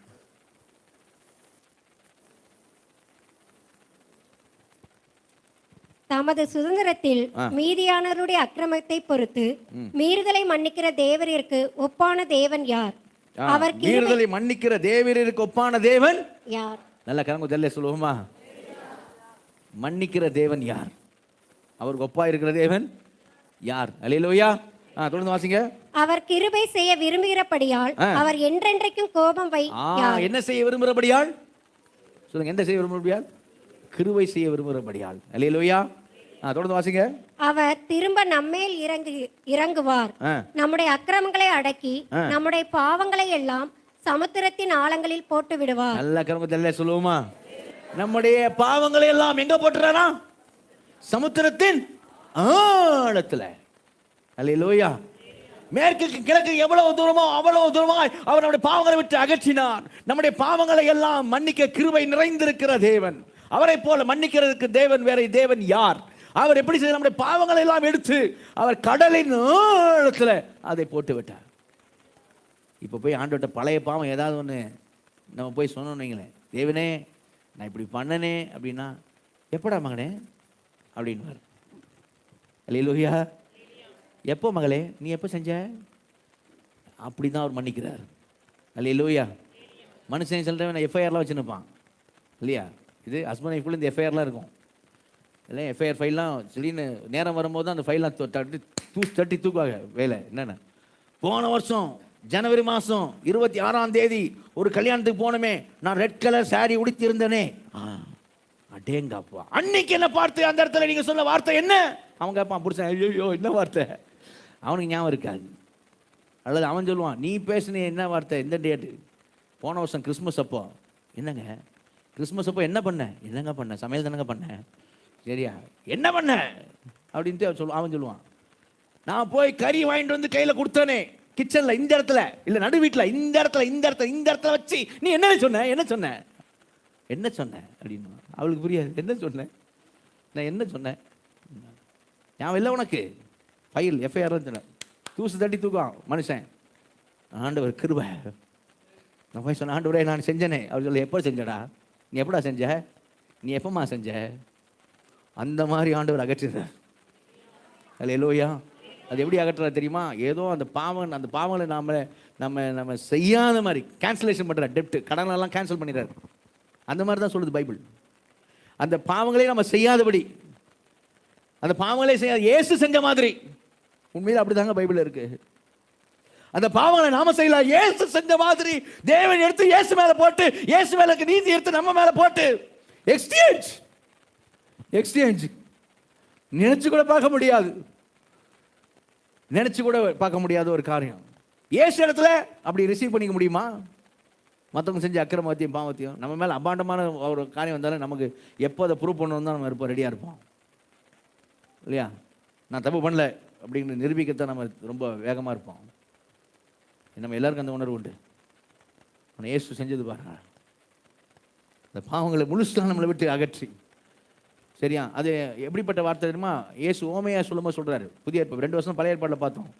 புதிய ஏற்பாடில் பாருங்க, மத்திய 18ஆம் அதிகாரத்தில் 27ஆம் வசனம் மன்னிக்கிற ஒரு ஓமையை குறித்து ஆண்டு சொல்லும்போது எப்படி சொல்றாரு? மத்திய 18:27. அந்த ஊழியக்காரனுடைய ஆண்டவன் மனதிறங்கி அவனை விடுதலை பண்ணி கடனையும் அவனுக்கு மன்னித்து விட்டான். அல்லேலூயா. ஹல்லேலூயா. கடனை அவனுக்கு விடுதலை பண்ணி கடனையும் மன்னிச்சிட்டார். அல்லேலூயா. இங்கே மன்னித்துட்டான்னு போட்டுக்கல, இனிமே அவன் கடன் கொடுக்கணுமா? சொல்லுங்க, மன்னித்துட்டான்னு போட்டுக்கல, கடன் கொடுக்கணுமா? இல்லை, வட்டி இல்லை, மொத்தமாக கேன்சல். கடனே இல்லை, கேன்சல் பண்ணிட்டார். அல்லேலூயா. அதுக்கு என்ன, அப்படி பண்ணுறதுக்கு என்ன வேணும்னு சொல்லுவோம்? யாரோ ஒரு மனுஷன் அப்படி பண்ண என்ன சொல்லுவோம்? அதுக்கு ஒரு என்ன வேணும்? அதுக்கு ஒரு மனசு, நல்ல மனசு வேணும். நல்ல மனசு. என்ன பைபிள் சொல்லுது? அவருடைய கிருபையின் ஐஸ்வரியத்தின்படியே, அந்த நல்ல மனசு அவருக்கு இருக்கிறபடியே. அல்லேலூயா. மன்னிக்கிறதுக்கு இவரை போற ஒரு தேவன் இல்லையே. அல்லேலூயா. திரளான மன்னிப்பு இடத்துல உண்டே, திரளான மீட்பு இடத்துல உண்டே. அல்லேலூயா. அதனால தான் உங்கள் பாஸ்டர் கூட முன்னாடி நின்று பிரசங்கம் பண்ணிக்கிட்டு இருக்கேன். ஆமாம், யோசிச்சு பாருங்க. நீதிமானை தான் ஆண்டவர் எடுக்கணும் அப்படின்னா இன்றைக்கி நான் ஏதாவது ஜெயிலில் இருக்கணும். அவர் அப்படி மன்னிக்கிறதுனால இன்றைக்கி நம்ம ஜீவனை பெற்றிருக்கிறோம். அல்லேலூயா. அதான் வசனம் எபேசியர் 1:7 சொல்லுது, அவருடைய கிருபை ஐஸ்வரியத்தின்படியே இவருடைய இரத்தத்தினாலே பாவம் மன்னிப்பாகி மீட்பு இவருக்குள் நமக்கு உண்டாயிருக்கிறது. அல்லேலூயா. அல்லேலூயா. கவனிங்களேன், இந்த மீட்பு எப்படிப்பட்டது தெரியுமா? எப்படிப்பட்டது அப்படின்னா, 10 வருஷம் கழிச்சு நீங்கள் எபேசியர் 1 அதிகாரம் 7ஆம் வசனம் வாசித்தாலும் வாசிங்க. 10 வருஷம் கழிச்சு வாசிக்கிறீங்க. 2032 வாசிங்க. அப்படி வச்சுக்குவோம். 2032. இப்போ நம்ம 2032 இருக்கிறோம். பாஸ்டர் அப்படியே தான் வயசாகாமல் இருக்கேன். ஒரு அழிலே சொல்லுங்க. ஆமாம், வாசிங்க. இப்போ அவருடைய கிருபையின் ஐஸ்வரியத்தின்படியே இவருடைய இரத்தத்தினாலே பாவ மன்னிப்பாகிய மீட்பு இவருக்குள் நமக்கு உண்டாயிருக்கிறது. அல்லேலூயா. உண்டாயிருந்தது அப்படி இருக்காது வசனம். 2022 நம்ம வாசித்தோம் எபேசியர், அப்போ உண்டாயிருந்தது அப்படி இல்லை. எப்படி தான் வாசிப்போம்? அல்லேலூயா. Always present. அல்லேலூயா. எப்போ நம்ம ஒரு நாள் ரட்சிக்கப்பட்டோமே, இயேசுனிடத்துல பாவங்களை நினைத்த பாவம் செஞ்சு நினைச்ச கல்வாரி காட்சியை கண்முன்னாய் கொண்டு வந்து பாவங்களை நினைச்சு அழுது இயேசுவோட ஒப்பு கொடுத்து, ஆண்டவரே ரத்தத்தால் என்னை கழுவும் என்று சொல்லி அறிக்கை செய்து நாம் ரட்சிக்கப்பட்டோமே, அவர் ரத்தத்தால் கழுவப்பட்டோமே, அன்றைக்கு நமக்கு பாவ மன்னிப்பாக மீட்பு உண்டானது. அன்னைக்கு ஒரு நாள் உண்டானதுன்னு சொல்லலாம். இது every day, every minute, every second அந்த ரத்தம் இருக்குது. அல்லேலூயா. அந்த ரத்தத்தில் என்ன இருக்குது? மீட்பு இருக்குது. அல்லேலூயா. ஆமாங்க, அதனால தான் நம்ம பிழைச்சு உட்காந்துருக்குறோம். ஒரு தப்புக்கு டம்மு டும்முன்னு அடி உள்ளன்னு வச்சுக்கிடுங்க. நான் சொல்ல புரியுதா? நீ கோவப்பட்டாலே பலார் நாடு ஒரு அற விடுவார்னு வச்சுங்க. அற விட்டா இப்படி கழுத்து இப்படி திரும்பிக்க அப்படி வச்சுங்க. நிறைய பேர் நம்ம இப்படி தான், நானே இப்படி தான் சபையில் பிரசங்கம் பண்ணிருப்பேன். உங்கள்கிட்ட இயேசு கிறிஸ்து நல்லவராக இருக்கிறார், அல்லேலூயா, ஒரு அற விட்டுருப்பார். கரெக்டா? கொஞ்சம் யோசிக்க நான் சொல்கிறத. சரியா? ஆனால் இன்னைக்கு என்ன பண்ணுறோம்? கோவப்பட்டுறோம். ஒன்றா என்ன பண்ணுறோம்? ஐயோ, கோவப்பட்ட ஆள்கிட்ட போய் என்ன பண்ணுறோம்? கோவப்பட்டேன், மன்னிச்சிடுங்க, தெரியாமல் கோவப்பட்டேன், மன்னிச்சிடுங்க, ஹர்ட் பண்ணி தான் மனவர்த்து மன்னிச்சிடுங்க. தேவ சமூகத்துக்கு ஓடுறோம். ஆண்டவரே என்னை மன்னிச்சிடுங்க, ஆண்டவரே எனக்கு சாந்தம் தாங்க, கிருபை தாங்க, உங்கள் ரத்தத்தால் என்னை கழுவுங்க அப்படி சொல்கிறோம். உடனே என்ன செய்கிறாரு? என்ன செய்கிறாரு? ஆமாம், சில வீட்டில் சில ஆள் எப்போ பார்த்தாலும் வந்து என்னது ஒரு சேரீ வாங்கி கொடுக்குறதில்ல, நான் வந்து சாரி சொல்கிறது. சாரி கிடையாது, ஆனால் சாரி மட்டும் எப்பவும் வருது. ஏதாவது பண்ண வேண்டியது, ஆனால் வந்து சாரி சொல்ல வேண்டியது, இதே வேலை. சரியா? அல்லது புருஷன் சொல்லுவான், உனக்கு எப்பவும் இதே தான், எப்பவும் இப்படி சாரி கேட்டுனே இரு. ஒன்று சாரி கேட்பேன், இல்லை சாரி கேட்பேன், இதை நீ கேட்டுனுப்ப அப்படின்னு. சரியா? அப்படிலாம் இருக்கும். ஆனால் ஆண்டவர் அப்படி என்னைக்கா சொல்லுவாரா?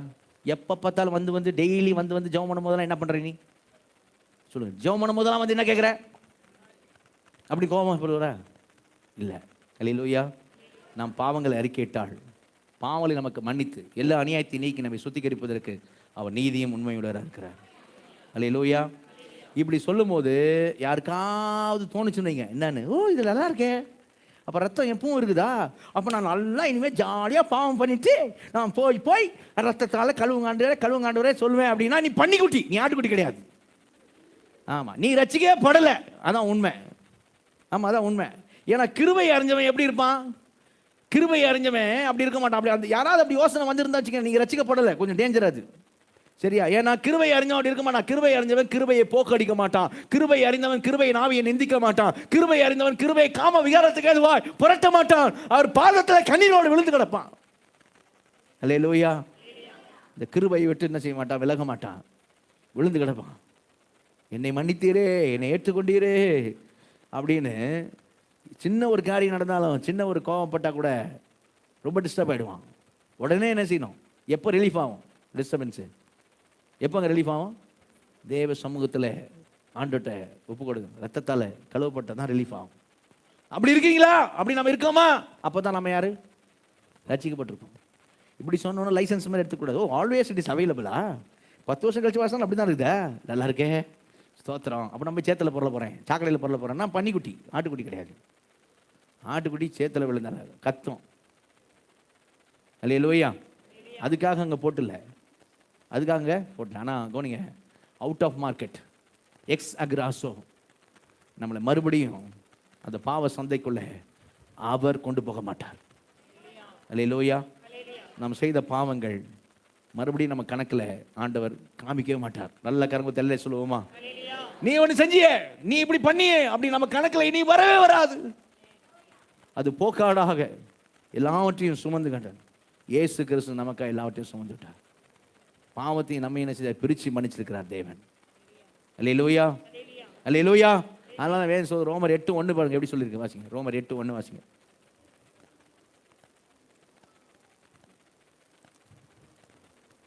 ஆனபடியால் கிறிஸ்து இயேசுவுக்கு உட்பட்டவர்களாய் இருந்து மாம்சத்தின்படி நடவாமல் ஆவியின்படியே நடக்கிறவர்களுக்கு ஆக்கினை தீர்ப்பில்லை. என்ன இல்லை? கிறிஸ்து இயேசுவுக்கு உட்பட்டவர்களாய் இருந்து மாம்சத்தின்படி நடவாமல் ஆவியின்படி நடக்கிறவர்களுக்கு என்ன இல்லை? கிறிஸ்து இயேசுவுக்கு உட்பட்டவர்களுக்கு ஆக்கினை தீர்ப்பு இல்லை. அல்லேலூயா. அப்போ நம்ம செஞ்ச பாவங்கள்லாம் எபிரேயர்ல 8ஆம் அதிகாரம் பாருங்க, அழகா இருக்கும் வாசம். எபிரேயர் 8ல் 12ஆம் வசனம் வாசிங்க. எபிரேயர் 8:12. ஏனெனில் நான் அவர்கள் அநியாயங்களை கிருபையாய் மன்னித்து. எப்படி மன்னித்து? கிருபையாய் மன்னித்து. கிருபையாய். ஏனெனில் நான் அவருடைய அநியாயங்களை கிருபையாய் மன்னித்து அவர்கள் பாவங்களையும் அக்கிரமங்களையும் இனி நினையாமல் இருப்பேன் என்று கர்த்தர் சொல்லுகிறார். நல்ல கரங்க தலையில சொல்லுவோமா? நல்லா உச்சமாலையில சொல்லுவோமா? இனி நினையாமல் இருப்பார். அல்லேலூயா. ஆமாங்க. அப்படி இல்லைன்னு வைங்க, அவர் முன்னாடி போய் நாம நிற்க முடியாது, தெரியல. அப்படி இல்லைன்னு நினச்சி அவர் முன்னாடி போய் நம்ம நிற்க முடியாது. அவருக்கு எல்லாம் தெரியும். இப்போ பழைய பாவத்தை அவர் நினச்சிட்டே இருக்காரு அப்படின்னா அவர் முன்னாடி போய் நம்ம நிற்க முடியுமா? சரியா? கூனி குறி தான் நிற்கணும். ஆனால் அப்படி சொல்ல பைபிள், தைரியமாக கிருபாசனத்தை சேர கடவோம். அல்லேலூயா. அல்லேலூயா. அப்படிதான் பைபிள் சொல்லுது. அப்போ கிறிஸ்துவின் ரத்தம், கிறிஸ்துவில் தேவ சித்தம். அல்லேலூயா. கடைசியாக 3வது காரியம், கிறிஸ்துவுக்குள் நித்தம். அல்லேலூயா. என்ன அப்படின்னா, நான் இவ்வளோ சொன்னேன், அகராசோ அப்படின்னு ஒரு வார்த்தை பயன்படுத்தப்பட்ட சொன்னேன், எக்ஸ் அகராசோ என்று சொன்னேன். 3வது பயன்படுத்தப்பட்டிருக்க வார்த்தை என்னன்னு சொல்லி சொன்னால் லூட்ரோ என்ற வார்த்தை பயன்படுத்தப்பட்டிருக்கு. LUTROU அல்லது OO. லூட்ரோ அப்படின்ற ஒரு வித்தியாசமான ஒரு வார்த்தை பயன்படுது. லூட்ரோ அப்படின்னா என்ன அப்படின்னு சொல்லி சொன்னால் லிபரேட்டட், விடுதலை, டெலிவரன்ஸ் என்ற அர்த்தம். அல்லேலூயா. அல்லேலூயா. வேகமா வசனங்கள் வாசிக்குமா? வேகமா இதுல இருந்தெல்லாம் கர்த்தர் இயேசு கிறிஸ்து நம்மை விடுதலையாக்கி இருக்கிறார். அவருடைய கிருபை தான் அந்த வசனம். எபேசியர் 1:7. அவருடைய கிருபை ஐஸ்வரியத்தின்படியே இவருக்குள் இவருடைய இரத்தத்தினாலே இவருடைய இரத்தத்தினாலே பாவ மன்னிப்பாகிய மீட்பு இவருக்கு நமக்கு உண்டாயிருக்கிறது. அல்லேலூயா. அது பாருங்க, நமக்கு எப்படிப்பட்ட டெலிவரன்ஸ். இதுல இருந்தா டெலிவரன்ஸ் வேகமா வாசிங்க.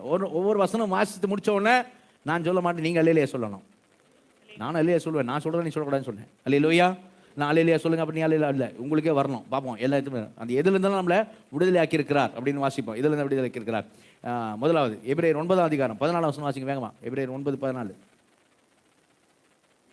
எபிரேயர் 9:14.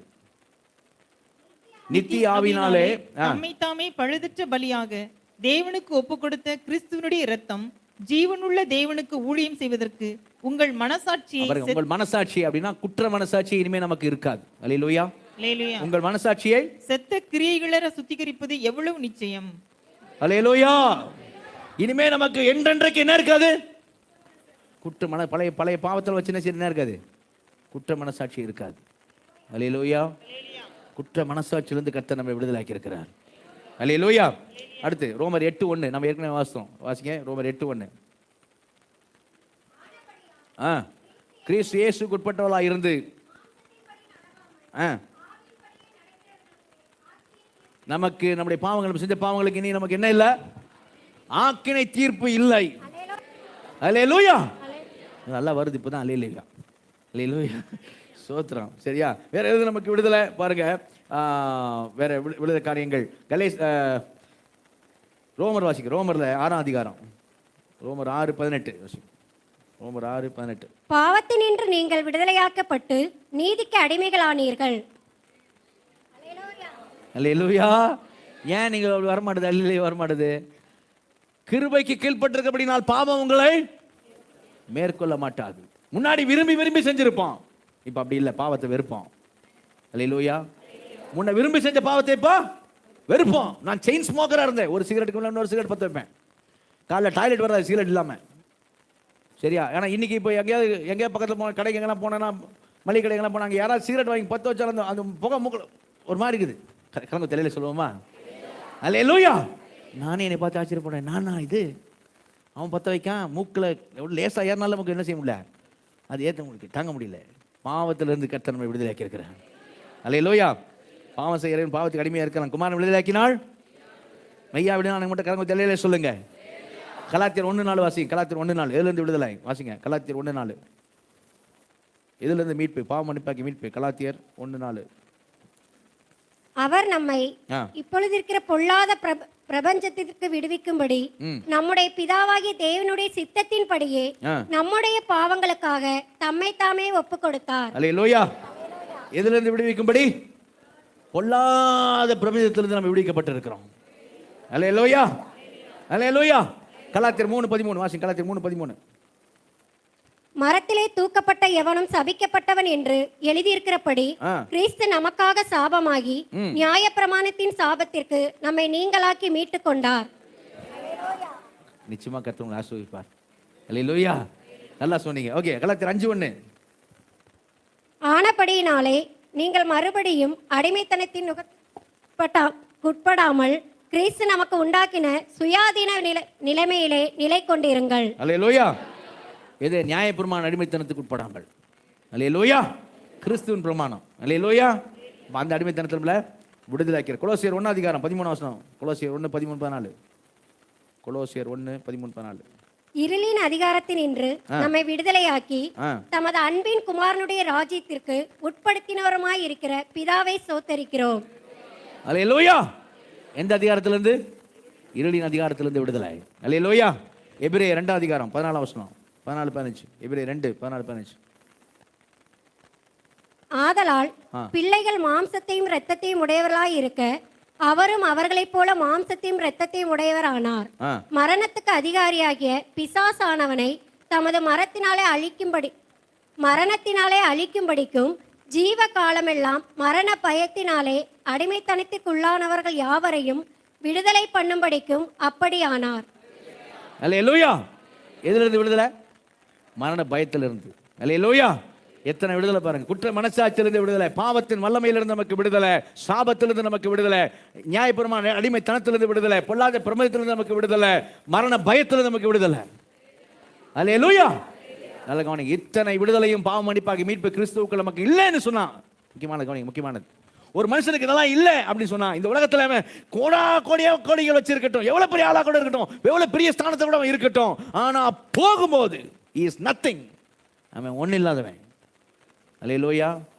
இது மட்டும் இல்லைன்னு வைங்களேன், அவன் என்றென்றைக்கும், நல்ல கவனிங்க, என்றென்றைக்கும் எப்படி தான் இருப்பான்? நமக்கு சொல்லுது வேதம், நாம் அவர் இருக்கிற வண்ணமாகவே தரிசிப்பதனால் எப்படி இருப்போம்? அவருக்கு ஒப்பா இருப்போம் என்று அறிந்திருக்கிறோம். அல்லேலூயா. நாம நம்மாவே இருக்க மாட்டோம், இயேசுவை போல். அல்லேலூயா. ஆனா அவன் காலத்துக்கும் நித்தியமா எப்படிதான் இருப்பான்? அவனா தான் இருப்பான்.